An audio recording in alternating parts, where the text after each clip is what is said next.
This is my system for memorizing students' names as early as the first day of class.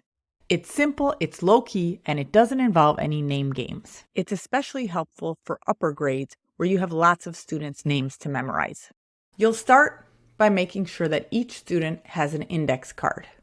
You'll ask them to draw a horizontal and vertical line to divide the card into 4 sections. It helps to post an example on the board, and it also helps to give verbal instructions for each section, because this is a chance to include classroom culture elements that are important to you as a teacher. On the top left section of the card, students should write their full name. You can also invite them to include the version of their name that they'd like you to call them. But be clear if you have any personal guidelines on using nicknames in class. For example, you might be fine with calling students by a middle name or a shortened version of their first name, but you may not be willing to call them Smokey or Shorty. This is also a great time to invite students to politely correct you if you're pronouncing their name wrong, and to keep politely correcting you until you are pronouncing their name right consistently. There are often students in your class whose names get mispronounced all the time, so they will appreciate taking the time to get their name right. On the top right section of the card, students will put their seat number or whatever identifier you're using to assign seats. This is a chance for students to let you know where in the room they're sitting so that you know what general direction to look in when you call their name. In the bottom left section, students should provide one identifying detail. Ask students to pick one visual detail and try to pick something that won't change by next class period. In other words, they shouldn't tell you what color shirt they're wearing, but it is okay for them to tell you a hairstyle or glasses that they wear almost every day. You can also offer some identifying details about yourself as an example, and you'll want to avoid listing things that students might be self-conscious about. So, we're not talking about height or weight, but you could say, for example, I might say I have reddish brown hair and I like to wear big earrings. The section on the bottom right says one thing you'd like me to know. Here, you're inviting students to tell you a helpful detail to know about them before the year begins. Most of the details that students will share won't be very personal, but they can still make good conversation starters. It's always nice to know who likes to dance, who likes to draw, who likes to play basketball, etc. But you also want to be clear that this is not information you plan to read out loud in class, and you can invite students to tell you if they want you to keep the information extra confidential.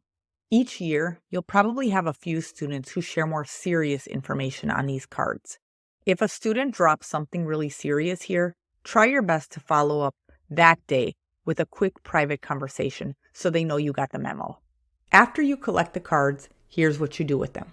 First of all, you'll use these cards to call on students randomly for the rest of the day.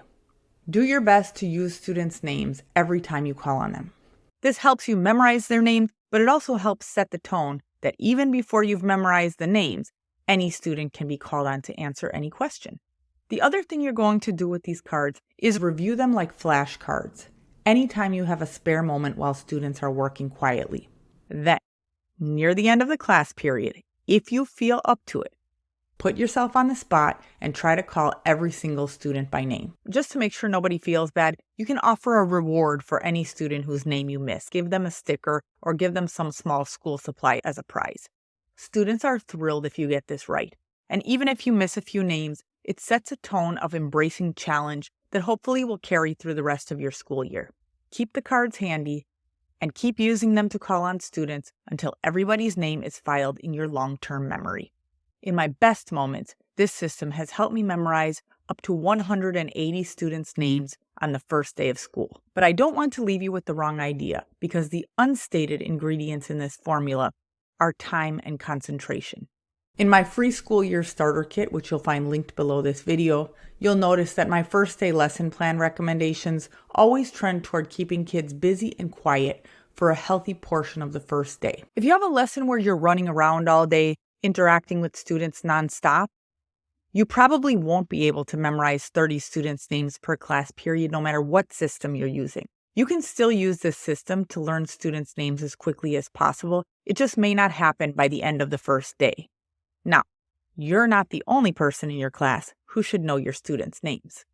If the Cheers theme song has taught us anything, it's that sometimes you want to go where everybody knows your name. Or if not everybody, at least the people sitting near your assigned seat in a class where you'll be spending the rest of the school year. If you have time during the last few minutes of class, challenge students to try to memorize the names of at least the students sitting closest to them. You can even play the Cheers theme song in the background while you do this. Because why should you be the only one who now has that song stuck in your head? Best of luck to you and your students on the first day of school.